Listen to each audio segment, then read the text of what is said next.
In section 7, after you model, we'll be discussing all of the aspects that come into play after you've got your model to a certain point.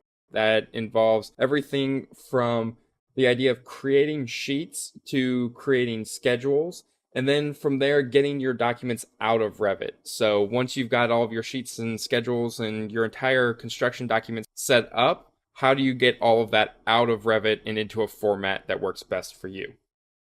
In this video, we're going to be discussing creating sheets. So that involves everything from creating an actual sheet and then modifying the default sheets, which are basically default Autodesk templates and title blocks. How do you modify that to get the title block to look more like what you're accustomed to for your particular use? Be that in a company setting, in an academic setting, whatever you happen to use it for, you're most likely not going to want the Autodesk logo plastered all over your sheet. So how do you modify that sheet to get it to look the way that you want? And then from there, using text labels for automating certain aspects of that sheet. So everything from the sheet number to the sheet name, the client name, all of that stuff can be automated using project information and things like that that are already built into the model. So that way, when you load a sheet in, it automatically populates those different aspects. So getting into Revit, when we have our default Revit architectural template, down here we have the option for sheets. Now you can see there's no little drop down, so we don't really have any sheet preloaded into Revit. So to create a sheet, what we'll need to do is to come up here to View, and then we have the Sheets option here. There are a couple other options that are grayed out. Those would become more useful once you've created a sheet here. But first thing we're going to do is we're going to click Sheet. And you can see that there's already one that's kind of preloaded in that we could create a sheet with. Or we can hit Load.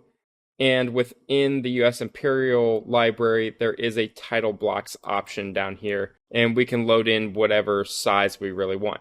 Now these are all default Autodesk template files. So if I load one of these in, and that's the one that's already preloaded in, so it's not going to change anything, we'll hit OK. And you can see these are just kind of preloaded Autodesk title blocks. Obviously, when you get into a project, you're going to want your own title block in here. You probably have your own kind of layout and how you like your title block to look. To go ahead and change that, what you'll need to do is go into the Edit Family option. So you can either create a new family and use the title block template, or you can take one of these and modify it. I would recommend taking one of these and modifying it because a lot of things that you're going to need are already kind of created in them. And if we hit Edit Family, I could show you kind of what I mean by that.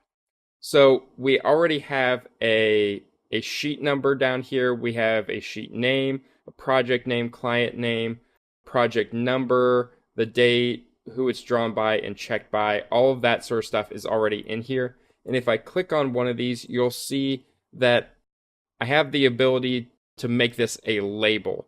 And essentially what that is it's taking a text option and adding a parameter to it. So if you recall when we were creating our own families, our own components, that sort of stuff all has parameters to it that allow it to modify and adapt once it's into a project.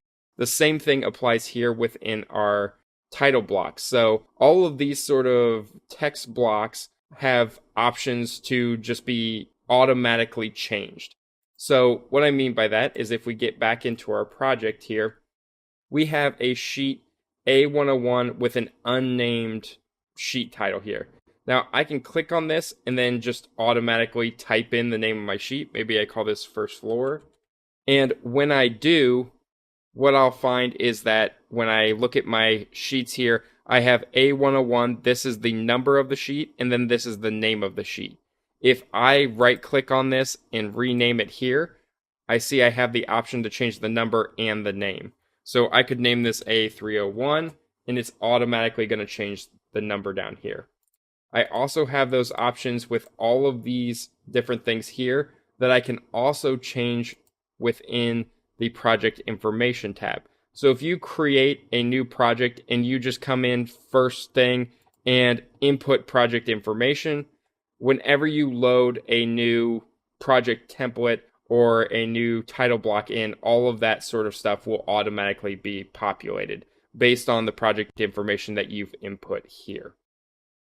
The other things that you have here, so you've got consultant address and phone numbers. You also have a revision option here.